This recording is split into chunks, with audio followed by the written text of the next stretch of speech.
Gabby Thomas was supposed to own 2025. Instead, she's abandoning the distance that made her a legend. 3 Olympic gold medals from Paris, the second fastest woman ever in the 200-meter dash, a personal best that most sprinters only dream of reaching. But last May changed everything. An Achilles injury that started as minor soreness ended her season before it began.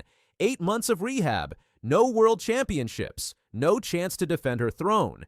Then came the decision that stunned the track and field world. She's not coming back to the 200 meters, she's moving to the 400 meters, and according to sources close to her training, she's built something the event has never seen before. A sprinter with Olympic gold credentials exploring the quarter-mile distance with middle-distance endurance. The 400-meter world has no idea what's coming. Gabby Thomas was born to run fast. Growing up in Massachusetts, she showed early promise on the track at Williston Northampton School before taking her talents to Harvard University. Most people remember her breakout moment at the 2021 Olympics in Tokyo, where she claimed bronze in the 200 meters. But it was Paris 2024 where she truly announced herself to the world. The Stade de France witnessed something special that summer. Thomas didn't just win the women's 200 meters, she dominated it, crossing the line with a time that reminded everyone why she holds the title of second fastest woman in history over that distance. Add in her gold medal performances in the 4x100-meter relay and 4x400-meter relay, and Thomas left Paris as one of the most decorated athletes of the Games. The track and field community expected 2025 to be her victory lap, World Championships in Tokyo, more record attempts, the kind of season that cements legendary status. But last May changed everything. During what should have been routine training, Thomas felt something wrong in her Achilles tendon. Initially dismissed as minor soreness, the injury gradually worsened throughout the summer. By the time coaches and medical staff realized the severity, Thomas was facing a choice no athlete wants to make. She withdrew from the 2025 World Championships, watching from home as competitors she had dominated took center stage in Tokyo. 8 months of careful rehabilitation followed, physical therapy sessions in Boston, gradual return to training, the slow, methodical process of rebuilding not just physical strength, but confidence in her own body. Now, as spring training camps begin across the country, Thomas is back on the track with a plan that has surprised even her closest supporters.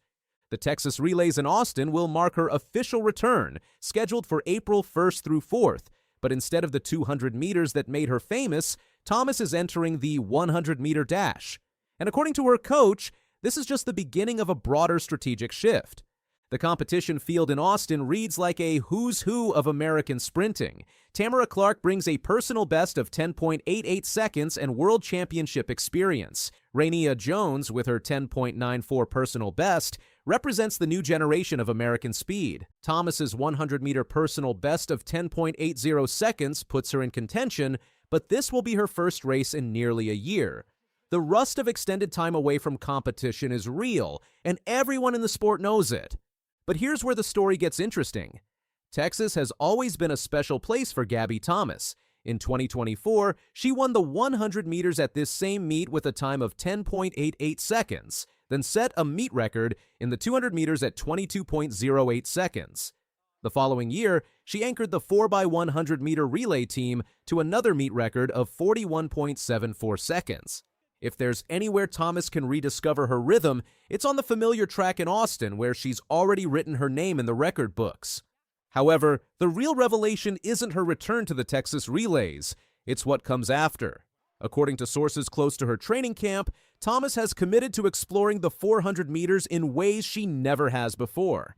This isn't completely new territory for her. Back in 2023, she ran a personal best of 49.68 seconds over the quarter-mile distance. But in 2025, before her injury, her commitment to the event became more serious. At the Grand Slam track meet in Kingston, Jamaica, Thomas ran 49.14 seconds in the women's 400 meters, a new personal best that placed her second behind Olympic silver medalist Salwa Eid Nasser. More recently, she clocked 49.01 seconds, a time that has coaches and analysts taking notice. The 400 meters is track and field's most punishing event. It demands the speed of a sprinter combined with the endurance of a middle-distance runner. Most athletes who attempt the transition from shorter sprints struggle, with what coaches call the wall, that moment around 300 meters when lactic acid floods the muscles and the body screams to slow down.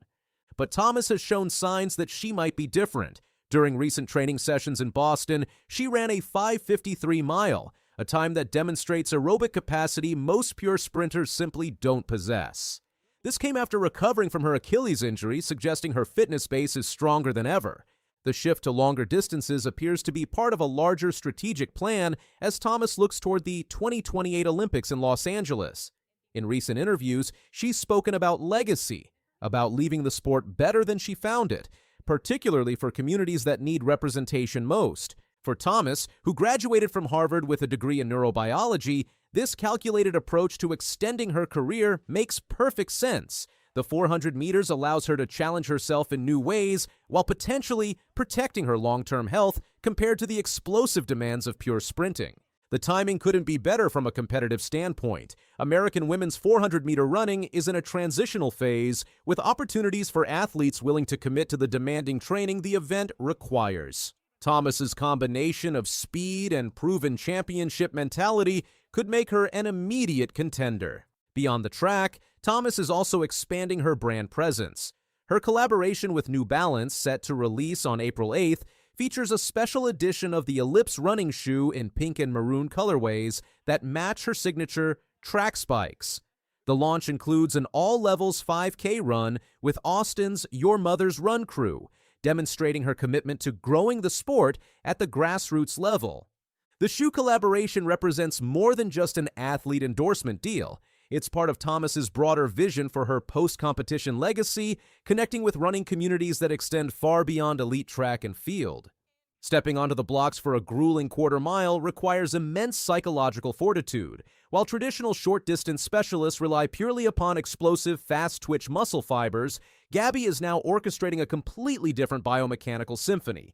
Her unique physiological adaptations, meticulously honed during those strenuous winter rehab sessions, provide a distinct advantage against veteran rivals. Furthermore, the upcoming domestic landscape promises intense theater, with established stalwarts gradually fading and untested rookies lacking critical international poise. An American throne sits remarkably vacant. Thomas brings unmatched Olympic pedigree to exploit this vulnerability. Executing this daring pivot won't merely redefine her personal narrative, it permanently alters history. As the Texas relays approach, the track and field world will be watching closely. Can Thomas return to form after 8 months away? Will her speed translate effectively to the 100 meters after focusing on longer training? And most importantly, what does her performance in Austin tell us about her 400-meter ambitions for the rest of 2026?